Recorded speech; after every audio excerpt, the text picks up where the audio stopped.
Assalamualaikum warahmatullahi wabarakatuh. Nama saya Furkan dengan NIM 1907030057. Di sini saya akan menjawab pertanyaan aquacultur ujian final yang terakhir.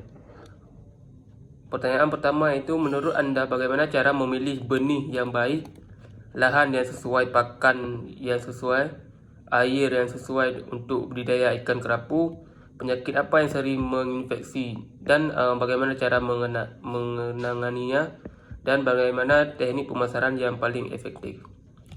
Nah, jawaban dari saya itu pemilihan benih yang baik itu benihnya sehat, gerakan lincah, tidak cacat, warna tubuh cerah, tidak membawa penyakit atau parasit, dan responnya terhadap pakan. Sedangkan lahan yang sesuai yaitu biasanya digunakan akuarium dan bak.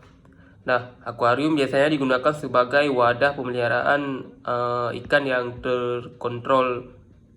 Sedangkan akuarium biasanya terbuat dari kaca, sedangkan bak tersebut dari fiberglass atau sejenis plastik.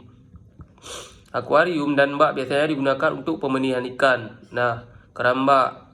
Sedangkan budidaya ikan kerapu yang satu ini biasanya ada di perairan umum. Kesesuaian lokasi untuk budidaya ikan kerapu, sistem keramba jaring apung dilakukan untuk mendapatkan daerah yang sesuai bagi budidaya ikan kerapu. Nah, penentuan ini didasarkan pada hasil evaluasi tingkat kelas kesesuaian pada ikan kerapu. Sedangkan pada jenis pakan, beberapa syarat yang harus dipenuhi dalam pemilihan pakan yang tepat bagi jenis ikan yang dipeliharaan. Nah, yang pertama ada kualitas pakan yang tepat sesuai dengan komoditas yang dibudidayakan.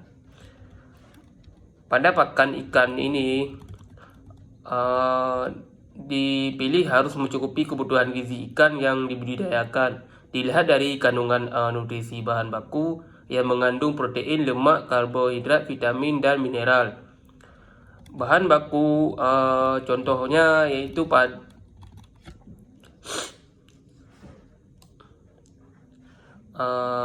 baku untuk formalin, pakan sesuai dengan pakan yang panjangnya usus ikan yang dibudidayakan. Pemilihan jenis pakan yang sesuai akan meningkatkan rasio konversi makanan ikan menjadi daging ikan.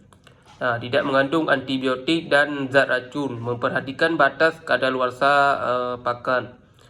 Yang kedua ada bentuk dan karakteristik pakan sesuai kebutuhan ukuran ikan. Ukuran pakan dipilih sesuai dengan umur dan bukaan mulut ikan. Memiliki aroma yang disukai ikan yang dibudidayakan. Kestabilan pakan dan ketahanan pakan dalam air sesuai dengan kebiasaan makan ikan. Dan yang ketiga yaitu secara ekonomis, menguntungkan dilihat dari mudah diperoleh, kuantitas, kemudahan transportasi. Harganya relatif murah jika dibandingkan harga ikan yang dibudidayakan.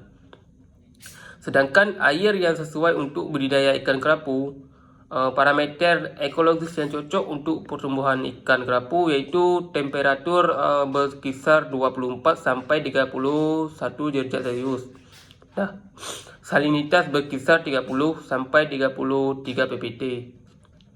Kandungan oksigen terlarut lebih dari 3,5 ppm dan pH antara 7,8 sampai 8,0. Nah, perairan dengan kondisi tersebut pada umumnya terdapat pada perairan terumbu karang. Penyakit apa yang sering menginfeksi dan bagaimana cara menanganinya? Ada beberapa penyakit yang sering terinfeksi pada ikan kerapu atau sejenis ikan lainnya. Beberapa penyakit tidak berkembang dan merugikan. Nah, pengendalian untuk berbagai macam sebab dan serangan. Yang pertama ada penyakit serangan protozoa. Merendam ikan ke dalam larutan formalin 50 ppm atau oxyflavin 10 ppm selama 1 jam. Nah, serangan parasit. Nah, serangan parasit dari jenis pelatihan mintes dapat dikendalikan dengan cara berikut. Merendam ikan ke dalam larutan formalin 100 sampai 100 ppm selama 15 menit sampai 30 menit. Diulangi secara berturut-turut dengan 3 hari. yang itu merendam untuk ke dalam larutan formalin selama 2 jam atau merendam ikan ke dalam air tawar selama 10 sampai 20 menit.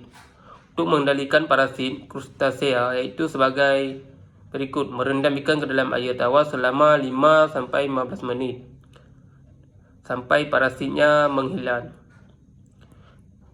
Sedangkan pada serangan jamur fungi, upaya mengendalikannya terhadap serangan ini itu merendam ikan ke dalam larutan methylene blue 0,1 ppm selama 15 sampai 45 menit. Nah, bagaimana teknik pemasaran yang paling efektif digunakan untuk pemasaran ikan?